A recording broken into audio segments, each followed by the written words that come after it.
कहानी की शुरुआत होती है एल्गेशिया नाम के एक देश में, जहाँ पर ड्रैगन्स की सवारी करने वाले लोग राज किया करते थे। कई सालों तक यहाँ के लोग खुशहाल जिंदगी जीते रहे, लेकिन फिर इस देश के राजाओं ने आपस में ही ताकत के लिए लड़ना शुरू कर दिया। एक दिन एक ड्रैगन राइडर जिसका नाम गैल्बेटोरिक्स था, उसने सभी राजाओं की कमजोरियों का पता लगाया और एक खूनी युद्ध के दौरान उन सबको मौत के घाट उतार दिया। उन सबको खत्म करने के बाद गैल्बेटोरिक्स काफी लंबे समय के लिए एल्गेशिया का एकमात्र राजा बन गया। सबसे खतरनाक बात तो ये थी कि अब वो अत्याचारी हो गया था। उसे किसी का डर नहीं था और जो मन में आता वो करता। इसलिए वार्डन नाम की एक फौज जो लोगों की आजादी के लिए लड़ रही थी, उसे गद्दी से हटाने की कोशिश करने लगी। एक रात आर्या नाम की एक वार्डन योद्धा ने एक बहुत ही खास पत्थर गैल्बेटोरिक्स से चुरा लिया। इस चोरी के चलते गुस्से से भर चुके गैल्बेटोरिक्स ने अपने जादूगर डुर्जा को उस पत्थर को वापस लाने के लिए कहा। कुछ देर बाद डुर्जा और उसके लोगों ने आर्या पर घात लगाकर हमला किया।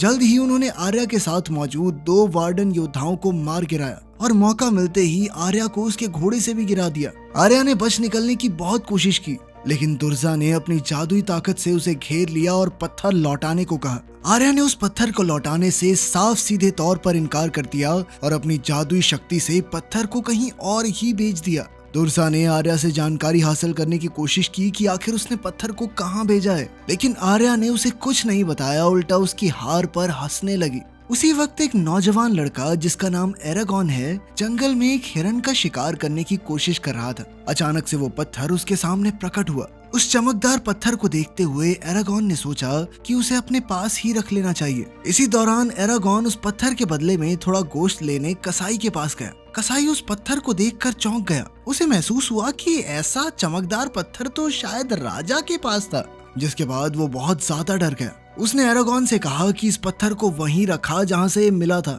और किसी से भी इस बारे में जिक्र मत करना, वरना पूरा गांव खतरे में पड़ जाएगा। फिर उसने एरागॉन को तुरंत ही अपनी दुकान से निकल जाने को कहा, क्योंकि वो किसी मुश्किल में नहीं पड़ना चाहता था। दुकान से बाहर आते हुए एरागॉन ने देखा कि राजा के सिपाही ब्रॉम नाम के एक आदमी को परेशान कर रहे थे। उन्होंने कहा कि उसने राजा के जंगल से मुर्गे चुराए हैं। सिपाहियों ने उससे मुर्गे छीनने की बात कही, जिस पर ब्रॉम ने एक बार के लिए तो सोचा कि वो उन पर पलटवार करे, लेकिन ऐन वक्त पर उसने अपना फैसला बदलते हुए मुर्गे देना ही सही समझा। एरागॉन जब अपने कमरे में लौटा तो उसने देखा कि वो पत्थर हिल रहा था और अंदर से एक नन्हा सा ड्रैगन निकल आया। अब उसे समझ आया कि ये कोई पत्थर नहीं, अंडा था, वो भी ड्रैगन का। जैसे ही एरागॉन ने उस छोटे से ड्रैगन को प्यार से छुआ, दूर कहीं ब्रॉम और गैल्बेटोरिक्स दोनों को ड्रैगन के जन्म का एहसास हुआ। दुर्जा अपनी जादूगरी से आर्या के दिमाग को पढ़कर ये पता लगा लेता है कि ड्रैगन एरागॉन के पास है। जब गैल्बेटोरिक्स को इस बात का पता चला तो उसने दुर्जा से कहा कि इस लड़के को ढूंढकर जल्दी से खत्म कर दो, इससे पहले कि उनकी खिलाफत करने वाले वार्डन ग्रुप को इसकी खबर मिले। अगली सुबह जब एरागॉन उठा तो नन्हा ड्रैगन उसके पास ही सोया हुआ था और एरागॉन की हथेली पर एक अजीब सा निशान दिख रहा था। जैसे जैसे दिन बीतने लगे, एरागॉन और ड्रैगन एक दूसरे के करीब आते रहे। एक दिन एरागॉन ने महसूस किया कि उन दोनों का ही एक दूसरे के अलावा कोई नहीं था। उन दोनों की ही माओ ने उन्हें छोड़ दिया था। अगले दिन वो अपने ड्रैगन को उड़ना सिखाने लगा। ड्रैगन भी जल्द ही उड़ना सीख गया और बादलों के ऊपर उड़ने लगा। उड़ते उड़ते ड्रैगन बहुत जल्द बड़ा हो गया और जब वो इतने बढ़े हुए साइज के साथ नीचे लैंड हुआ तो एरागॉन बेचारा डर गया। अब वो ड्रैगन बोल भी सकता था। उसने अपना नाम सफीरा बताया। साथ ही उसने बताया कि एरागॉन उसका चुना हुआ राइडर है, यानी कि सिर्फ वही उसकी सवारी कर सकता है। पता चलता है कि ड्रैगन एरागॉन के बिना कुछ कहे उसके मन की बातें सुन सकती थी। अब एरागॉन ड्रैगन्स के बारे में और जानने के लिए रात को चुपके से ब्रॉम के घर में घुस गया। उसे एक किताब मिली जिसमें ड्रैगन्स का इतिहास था। वो पढ़ ही रहा था कि तभी ब्रॉम ने वहां आकर उसे डरा दिया और जल्दी से वहां से निकल जाने को कहा। एरागॉन ने उसकी बात नहीं मानी और ड्रैगन्स के बारे में उससे सवाल पूछने लगा। ब्रॉम ने घबराकर उससे पूछा कि तुम्हारा कोई पीछा तो नहीं कर रहा। फिर उसने जल्दी से एरागॉन को वहां से चले जाने को कहा और चेतावनी दी कि जल्द ही उसके ऊपर मुसीबत आने वाली है। एरागॉन ने उसे झूठा और डरपोक बोलकर उस पर इल्जाम लगाया कि वो असल में कोई ड्रैगन राइडर नहीं है। उसने जरूर ये अफवाह फैलाई होगी ताकि लोग उसे थोड़ी तवज्जो दें। एरागॉन के जाते ही ब्रोम ने अपनी छुपी हुई लाल तलवार को देखा। ये इस बात का सबूत थी कि वो सच में एक ड्रैगन राइडर था। घर लौटते वक्त एरागॉन सुन लेता है कि कसाई ने दुर्जा के आदमियों को एरागॉन का नाम और उसके चाचा के फार्म का पता दे दिया। एरागॉन समझ गया कि उसके चाचा की जिंदगी खतरे में है, तो वो दौड़कर उन्हें बचाने के लिए भागा, पर सफीरा उसकी जान बचाने के लिए उसे लेकर उड़ गई। उसने कहा कि अब देर हो चुकी है और चाचा जी को वो नहीं बचा पाएंगे। एरागॉन उससे मिन्नतें करने लगा कि मुझे प्लीज नीचे उतार दो, शायद मैं अपने चाचा को बचा लूं। सफीरा ने पहले तो इनकार किया, पर जब एरागॉन ने सीधे तौर पर उसे नीचे उतारने को कहा तो सफीरा ने उसकी बात मानते हुए एरागॉन को भूसे के एक ढेर पर गिरा दिया। और जब उसने अंदर जाकर देखा तो उसके चाचा की पहले ही मौत हो चुकी थी। दुख और गुस्से से भरा हुआ वो सफीरा के पास गया और कहने लगा कि तेरी वजह से हुआ ये सब, तू मुझे लेके उड़ रही थी वरना मैं बचा लेता अपने चाचा को। उसने गुस्से में सफीरा को वहाँ से चले जाने को कहा। जल्द ही ब्रॉम भी वहाँ पहुँच गया जो एरागॉन को बचाने के लिए आया था, पर एरागॉन गुस्से में उसे वहाँ से जाने को कहने लगा। उन दोनों के बीच में थोड़ी अनबन शुरू हो गई, जिस दौरान ब्रॉम ने एरागॉन का हाथ पकड़कर उसका निशान देख लिया, जिसके बाद वो समझ गया कि ये तो एक राइडर का चिन्ह है। ब्रॉम ने उससे पूछा कि उसका ड्रैगन कहाँ गया। एरागॉन ने जवाब दिया कि मैंने भेज दिया उसे, चली गई है वो। एरागॉन अपने चाचा की लाश को अच्छे से दफनाने का सोच रहा था, पर ब्रॉम ने जल्दी से उस झोपड़ी में आग लगा दी और वो एरागॉन को जबरदस्ती घोड़े पर बैठाकर तुरंत वहां से ले गया, इससे पहले कि जोर्डा के कातिल दोबारा उस तक पहुंच पाए। एरागॉन ने भारी मन से अपने जलते हुए घर को देखा और फिर ब्रूम के साथ दूर के एक जंगल की ओर निकल पड़ा। वहाँ ब्रूम से उसे पता चला कि वो उन गिने चुने जिंदा बचे हुए ड्रैगन राइडर्स में से ही एक है।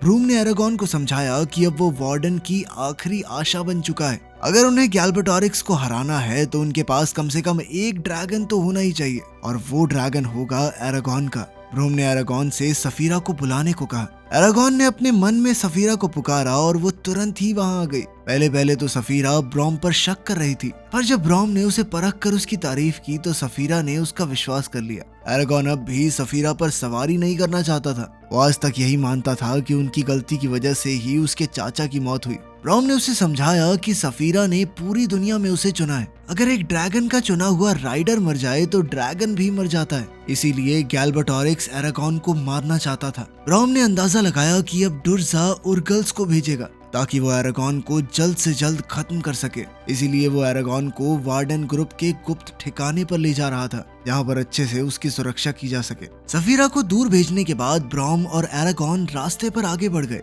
एक जगह एरागॉन ने देखा कि उर्गल्स लोगों को लूट रहे थे। एरागॉन चाहता था कि ब्रूम उनकी मदद करे, पर ब्रूम ने मना करते हुए कहा कि अभी एरागॉन इसके लिए तैयार नहीं है। लेकिन इस पर एरागॉन कहने लगा कि मुझे लड़ना बहुत अच्छे से आता है, जिसके बाद ब्रॉम ने उसे परखने के लिए लकड़ी के एक डंडे से लड़ने को कहा। एरागॉन बहुत ही आसानी से हार गया, जिसके बाद ब्रॉम ने उसे बताया कि तुम अभी बिल्कुल भी तैयार नहीं हो। थोड़ी देर आराम करने के बाद ब्रॉम ने जादूगरी से आग जलाई। एरागॉन ने उससे पूछा कि आखिर तुमने कैसे किया, लेकिन ब्रॉम ने उसे जादुई शब्द बताने से मना कर दिया और बोला कि अब सोने का समय हो गया, सो जाओ। अगली सुबह दोनों अपनी यात्रा जारी रखकर एक गांव पहुंच गए। ब्रॉम ने एरागॉन से वहीं रुककर किसी से बात करने से मना किया। ब्रॉम के जाते ही एरागॉन उसकी बात ना मानते हुए एक भविष्य बताने वाली औरत एंजेला के पास गया और उससे अपना भविष्य पूछने लगा। एंजेला ने कहा कि एरागॉन में बहुत शक्ति छुपी हुई है और वो जल्द ही एक बहुत बड़ा युद्ध लड़ेगा। उसने एक लड़की का जिक्र किया जो आने वाले कुछ समय में उसकी जिंदगी का एक अटूट हिस्सा बन जाएगी।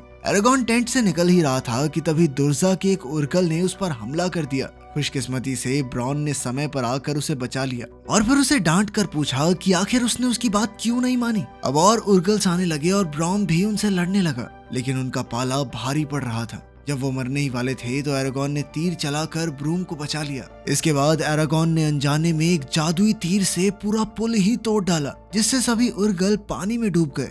लेकिन इतने ताकतवर जादू का इस्तेमाल करके एरागॉन की शक्ति खत्म हो चुकी थी और वो बेहोश होकर वहीं गिर पड़ा। जल्द ही सफीरा भी उसे बचाने के लिए पहुंची। अगली सुबह एरागॉन एक शांत जगह पर होश में आया। ब्रॉम उसके पास ही था और उसने एरागॉन को समझाया कि रात को सफीरा ने एरागॉन के डर को महसूस कर लिया था, जिसके बाद उसने अपने अंदर का थोड़ा जादू एरागॉन के अंदर डाल दिया। इसी ताकत से एरागॉन ने वो जादुई तीर बनाया था। ब्रॉम उसे जादू करने के सभी तंत्र मंत्र सिखाने लगा और साथ ही उसे ये भी सिखाया कि सफीरा की नजरों से वो कैसे देख सकता है। इसके बाद वो दोनों जल्द ही वार्डन के गुप्त ठिकाने की तरफ निकल गए। अब एरागॉन पहली बार सफीरा के ऊपर सवार होकर ऊपर से नजारा देखने लगा और वहीं ब्रॉम घोड़े पर नीचे चल रहा था। अचानक एरागॉन ने सफीरा की नजरों से देखा कि दुर्जा के भेजे हुए 2 वहशी दरिंदे ब्रॉम पर हमला करने को बिल्कुल तैयार खड़े थे। एरागॉन ब्रॉम को बचाने के लिए आया और एक रज़ाक ने उसे नीचे गिरा दिया और वहीं बेचारी सफीरा पेड़ों से टकरा कर घायल हो गई। वो रज़ाक उसे मारने ही वाला था कि तभी एरागॉन ने ब्रॉम से सीखा हुआ एक मंत्र इस्तेमाल करके रज़ाक को मार गिराया। एरागॉन घायल सफीरा के पास जाने लगा तो एक दूसरा रज़ाक उसे रोकने आया, पर ब्रॉम ने अपनी लाल तलवार से उस रज़ाक के दिल पर वार करके उसे खत्म कर दिया। ब्रॉम ने सफीरा के घावों पर मरहम लगाई और एरागॉन को डांटते हुए कहा कि लड़ाई में अपने ड्रैगन की सुरक्षा के बारे में सबसे पहले सोचो। एरागॉन ने ब्रॉम का हाथ थामा और उस पर ड्रैगन राइडर का निशान देखकर वो समझ गया कि ब्रॉम भी पहले एक ड्रैगन राइडर हुआ करता था। ब्रॉम ने बताया कि उसके ड्रैगन को एक धोखेबाज राइडर मॉर्जम ने मारा था। बाद में ब्रॉम ने मॉर्जन को ढूंढकर उसे भी मार गिराया और उसकी लाल तलवार अपने पास रख ली। दुर्जा एरागॉन को फंसाने के लिए उसे सपनों में आर्या से मिलाने लाया, जहां आर्या एरागॉन से मदद मांग रही थी कि वो उसे दुर्जा की कैद से बचा ले। एरागॉन की जैसे ही आंख खुली तो वो उसे बचाने का फैसला कर लेता है। ब्रॉम ने उसे ऐसा करने से मना भी किया, कहा कि खतरा बहुत बड़ा है, पर एरागॉन सुनने को तैयार ही नहीं हुआ। एरागॉन तुरंत सफीरा पर सवार होकर उड़ गया। सफीरा भी उसे रोकना चाहती थी, पर एरागॉन ने उसे आदेश देकर कहा कि जैसा मैं कह रहा हूँ वैसा ही करो। जल्द ही एरागॉन उस जगह पर पहुंच गया जहाँ पर आर्या को कैद किया गया था। चुपके से अंदर जाकर उसने आर्या को ढूंढ भी निकाला, मगर वो कहाँ जानता था कि वो तो अच्छी तरह से दुर्जा के फैलाए हुए जाल में फंसता जा रहा था। जैसे ही वो आर्या के करीब पहुंचा, दुर्जा ने पीछे से आकर उस पर अपने जादुई भाले से हमला कर दिया, लेकिन ब्रॉम ने बीच में आकर एरागॉन की जान बचाई। लेकिन इस हमले में वो खुद गंभीर रूप से घायल हो गया। ब्रॉम को घायल देखकर एरागॉन ने गुस्से में दुर्जा पर तीर चला दिया। तीर सीधा जाकर दुर्जा के सर पर लगा, लेकिन उसका भी कोई असर नहीं हुआ। दुर्जा वहां से गायब हो गया, लेकिन इस सब में उसका जादू आर्या के ऊपर से टूट गया। आर्या और एरागॉन घायल ब्रॉम को वहां से ले जाने लगे, पर बहुत सारे सिपाही उन्हें घेरे हुए थे। ऐसा लग रहा था कि बच निकलने का कोई भी रास्ता नहीं, लेकिन तभी सफीरा छत तोड़कर वहां आ गई। एक अनजान आदमी जिसका नाम मुर्ताग है, वो तीर तान कर खड़ा था। एक बार को तो ऐसा लगता है कि उसने एरागॉन पर तीर चलाया, मगर वो उसके पीछे से हमला कर रहे सिपाही को मारना चाहता था। इसके बाद सफीरा की मदद से वो सभी वहां से निकल गए। भागने के बाद एरागॉन ने देखा कि ब्रॉम मरने की कगार पर था। ब्रॉम ने उसे अपनी लाल तलवार दी और समझाया कि दुर्जा जैसे शैतान को मारने के लिए उसके दिल को छेदना होगा। एरागॉन ने अपने जादू से ब्रॉम को ठीक करने की कोशिश की, मगर कोई फायदा नहीं हुआ। सफीरा ब्रॉम को अपनी पीठ पर बैठाकर एक आखिरी बार हवाई सैर पर ले गई, क्योंकि वो एक ड्रैगन राइडर था, जहां ब्रॉम ने अपनी आखिरी सांसें ली। आगे बढ़ने से पहले आर्या बीमार सी होकर गिर पड़ी, क्योंकि दुर्जा ने उसे अपने जादू से जहर दिया था। तभी अचानक सफीरा ने मुर्ताग को पकड़ लिया, जो उनका पीछा कर रहा था। मुर्ताग ने एरागॉन को अपनी बचपन की कहानी सुनाई कि कैसे गैलबैटोरिक्स ने उसके पूरे परिवार को खत्म कर दिया और अब वो एरागॉन के साथ मिलकर लड़ना चाहता था। एरागॉन ने भी हाँ कर दी और मुर्ताग उन्हें सबसे तेज रास्ते से वार्डन की उस खुफिया जगह पर ले गया। कुछ देर बाद वो एक झरने के पास थे, जहाँ एक उर्गल ने एरागॉन पर हमला कर दिया, लेकिन मुर्ताग ने ऐन वक्त पर आकर उसे मार गिराया। झरने के पानी से गुजरकर वो दोनों वार्डन के योद्धाओं से मिले, लेकिन कोई ये नहीं जानता था कि उर्गल्स उनका पीछा करते हुए वहां तक आ पहुंचे थे। इसी दौरान गैलबैटोरिक्स दुर्जा को डांट रहा था, क्योंकि वो एरागॉन को पकड़ नहीं पाया। पर तभी दुर्जा को पता चला कि उर्गल्स ने एरागॉन का पीछा करते हुए वार्डन्स की वो खुफिया जगह ढूंढ निकाली थी। गैलबैटोरिक्स ने तुरंत दुर्जा को सेना लेकर सबको मार गिराने को कहा। इधर एरागॉन और मुर्ताग अजिहाद से मिले, जो वार्डन का लीडर था। अजिहाद ने एरागॉन से अपने ड्रैगन को बुलाने को कहा। एरागॉन ने जैसे ही सफीरा को पुकारा तो सभी लोग उसे देखकर भौचक्के रह गए। साथ ही एरागॉन ने उन्हें आर्या का इलाज करने को कहा,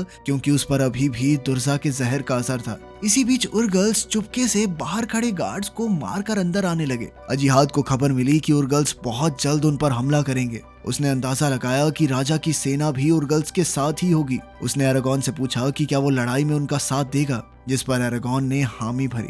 लेकिन तभी अजिहाद मुर्ताग को पहचान गया और उसने कहा कि तुरंत इस गद्दार के बच्चे को पकड़ लो, क्योंकि वो मोरजान का बेटा था जिसने सभी वार्डन को धोखा दिया था। मुर्ताग ने अपने बचाव में कहा कि मैं अपने पिता जैसा नहीं हूँ, मैं भी उनसे उतनी नफरत करता हूँ जितनी तुम सब। लेकिन फिर भी अजिहाद ने उसे बंदी बना लिया।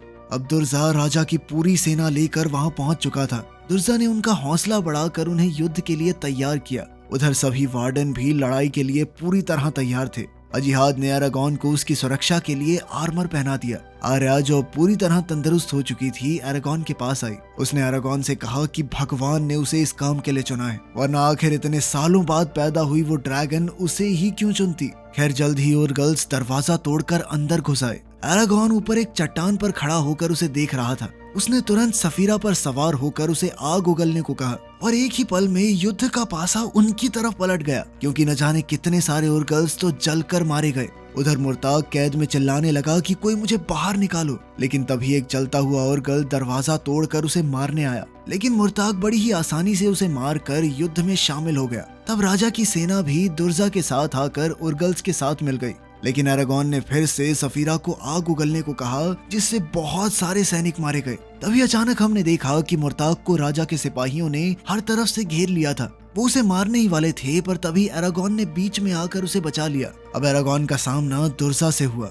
जिसने काले जादू से अपने लिए भी एक ड्रैगन बना लिया और उस पर सवार हो गया। शुरुआत में तो दुर्जा का पलड़ा भारी पड़ा। उसके ड्रैगन ने सफीरा की गर्दन में अपने दांत कड़ा दिए, पर अरागॉन ने अपनी लाल तलवार से उस ड्रैगन पर हमला किया और फिर सफीरा को आग बरसाने को कहा। इसके बाद घायल हुई सफीरा ने अपनी पूंछ से अरागॉन को दूर तक उछाल दिया, जिससे उसने बड़ी ही तेजी से वो लाल तलवार दुर्जा के दिल के आर पार कर दी। ये वार इतना खतरनाक था कि दुर्जा की मौके पर ही मौत हो गई। इसके बाद अरागॉन नीचे गिरने ही वाला था, पर सफीरा ने उसे भी हवा में पकड़कर बचा लिया। लेकिन उस बेचारी के घाव इतने गहरे थे कि वो ठीक से अब उड़ नहीं पा रही थी। दोनों जमीन पर आ गिरे, लेकिन अरागॉन की जान बच गई। लेकिन बेचारी सफीरा मरने की कगार पर आ चुकी थी। अरागॉन ने अपनी पूरी जान लगाकर अपनी जादुई शक्तियों से उसे बचाने की कोशिश की, लेकिन कुछ देर बाद वो बेहोश हो गया। जैसे ही उसकी आंख खुली तो उसने सफीरा के बारे में पूछा, जिस पर मुर्ताग ने कहा कि वो चली गई। इस पर अरागॉन ने सोचा कि सफीरा मारी गई और वो बहुत ज्यादा दुखी हो गया। लेकिन फिर मुर्ताग ने हंसकर सफीरा को आवाज लगाई, जिसके बाद वो एकदम सही सलामत उनके सामने आ खड़ी हुई। वीडियो पसंद आई तो लाइक कर देना, चैनल को सब्सक्राइब कर लेना। मिलते हैं अगली वीडियो में।